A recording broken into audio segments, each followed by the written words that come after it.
I really don't even know how to put words to it because they have this blanket of snow pretty much over this lake, which is not really a lake. It is still those really high floodwaters here. This is actually North Woodstock Drive in Clarksville, just off of I-24.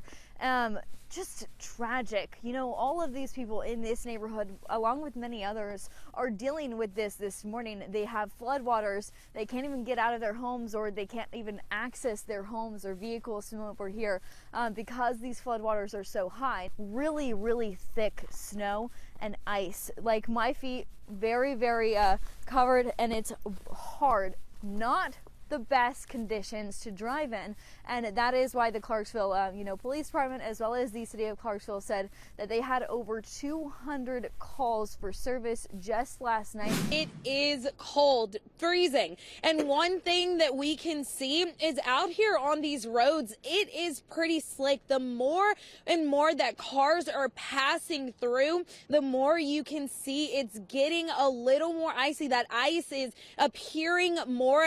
Caution lights are one thing that we have seen a lot, so that is one thing to keep in mind. That is the tale of the day, to proceed with caution. And right here, when I touch this isn't the type of snow that you really get out and do snow angels that you can make snowballs with. It's really not, and it's actually extremely windy out here, as we were saying again, and it's just really something that you need to pay attention to, that wind when you're walking out here on these roads, because just stepping out, trying to get to your car, it's not as safe as it could be, honestly. So this is a safety hazard for walking and drivers alike.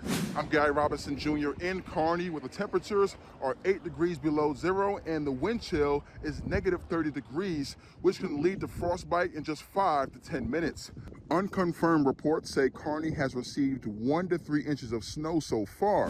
I'm Jack Bartlett here in Buffalo County, where it feels like negative 23 degrees outside here in Kearney, but that isn't stopping the University of Nebraska-Kearney from holding classes. I was very shocked when they said we were still going to have school.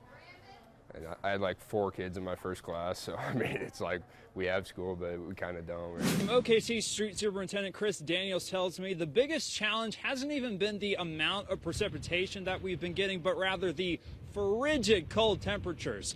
He says after about 15 degrees, and once it gets into those single digits, salt doesn't show to be too effective in melting snow and ice. And he says that impacts the way crews go about responding to the winter weather. Given that they've already used 500 tons of salt and 100 tons of beet juice, here's the plan to ensure they're not wasting away valuable salt. We will still utilize our material, but we will use less of it, so that when the sun does come out and temperatures do rise a little bit, the material is there and ready to work. The city has 1,300 miles of snow and ice routes, so it's going to take a little bit before they can treat all of them. Determination is a wonderful quality, but when it comes to dominating icy roads, the incline at 14th and Peoria and the funeral home on the corner were just waiting to put those ambitions to rest as the pickup truck tried in vain to climb.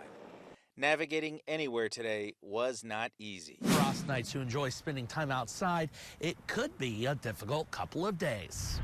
I always have the routine of walking by the river. Josue Martinez visits Auditorium Shores daily. I work from home, so I got to get out of the house sometime. He says he'll have to rethink that for the rest of the week, with the possibility of wind chills in the single digits. The last time it dropped to maybe 20, like a couple weeks ago, I walked one time, and yeah, I was kind of feeling it.